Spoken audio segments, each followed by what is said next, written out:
اول حاجة هنحتاجها، هنحتاج شريط ستان 4 سنتي العرض بتاعه.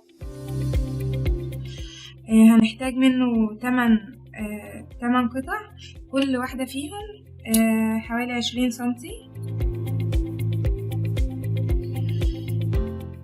هناخد اول واحدة هنتنيها نصين على بعض كده،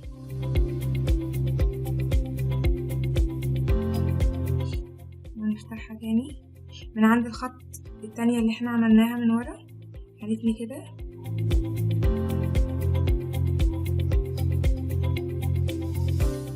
هنثبت بس حاجة بسيطة بالشمع من جنب الخط.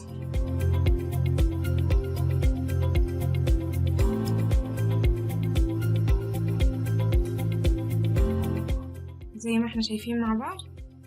ثبت بس بنقطة بسيطة شمع عشان نفضل محافظين على التانية دي، وهنتني دي تاني كده تاني اهي الشكل زي ما احنا شايفين مع بعض. تنيناها كده، وهناخد الشكل ده ونتنيه مرة كمان كده زي ما احنا شايفين. في هنا مكان فيه فتحة والناحية التانية أملس خالص.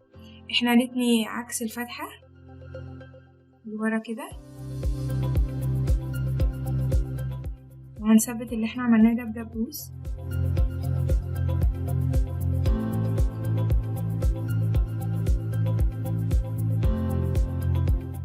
وزي ما احنا عملنا في اول واحدة هنعمل بقية ال8 بنفس الشكل.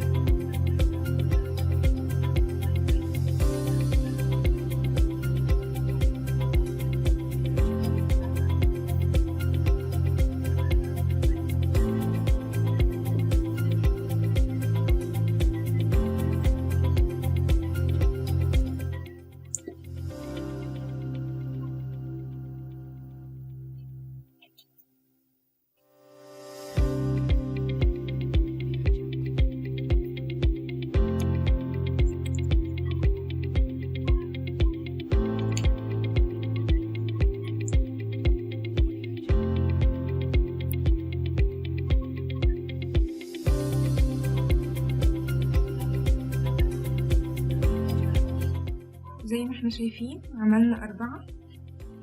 انا كنت مجهزة 4 منهم قبل الفيديو. هنبدأ بقى نفك اللي احنا عملناه ده وندخل زي ما احنا شايفين.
كده أول جزء بقى جاهز.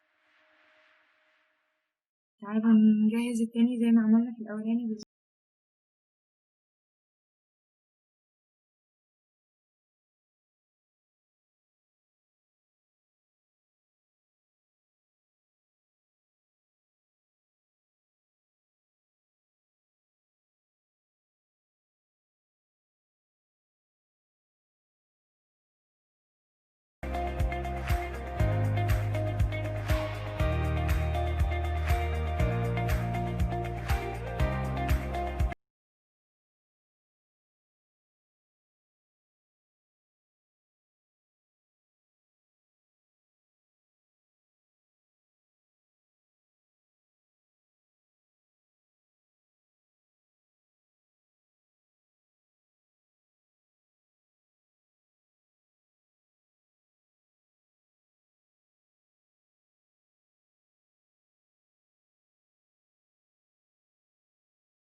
الجزء التاني كمان بقى جاهز.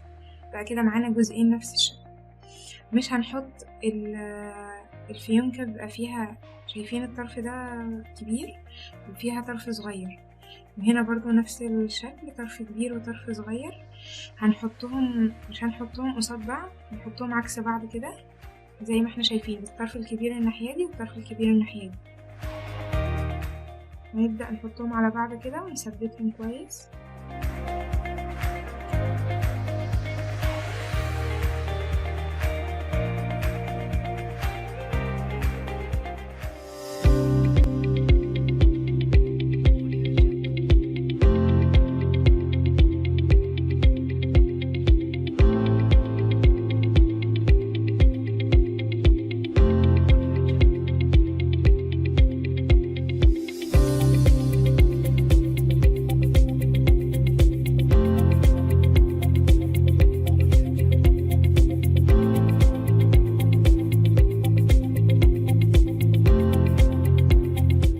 هنحتاج جزء من شريط الستان عشان نداري بيه الخياطة اللي في النص دي. حاجة مش كبيرة يعني، ممكن ناخد حوالي 7 سنتي، ولو لقيناها طويلة نقصر. حاجة مش شرط بالمقاس يعني، أهم حاجة بس يبقى يعني مقاس يلف حوالين الفيونكة.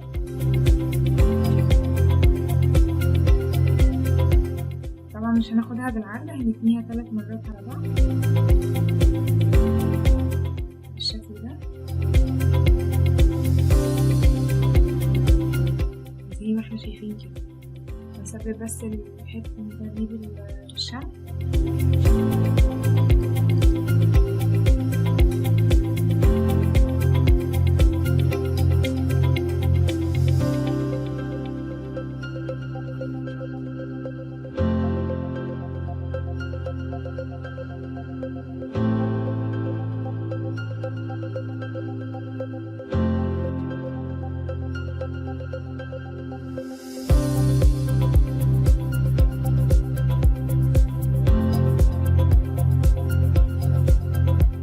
زي ما قلنا لو جت كبيرة هنقص منها حتة، هي فعلا جت كبيرة اهي.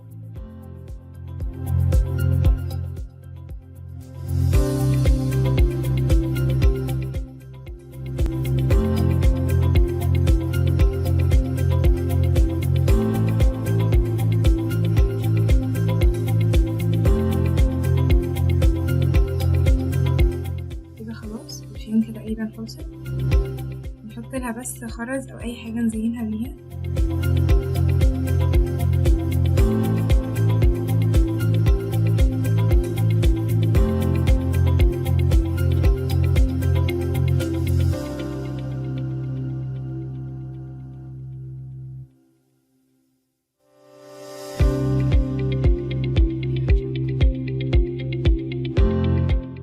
ده طبعا صغير جدا فبيتعب في الشغل شوية، بس لما بيطلع شكله في الآخر كويس ما بيبقاش تعب أوي.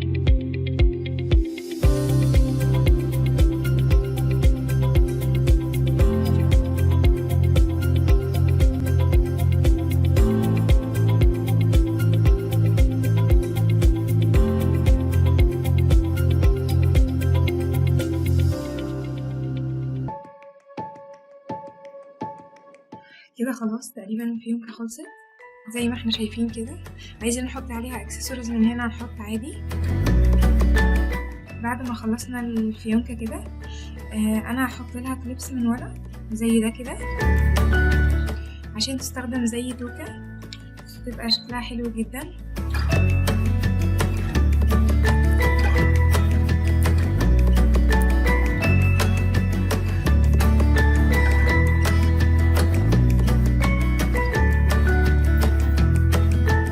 زي ما احنا شايفين شكلها رقيق جدا وهتبقى حلوة اوي كتوكة. خلصنا الفيديو بتاعنا النهاردة. طبعا زي ما اتعودنا لايك وسبسكرايب لو حد اول مرة يشوف القناة بتاعتنا. شكرا لكم.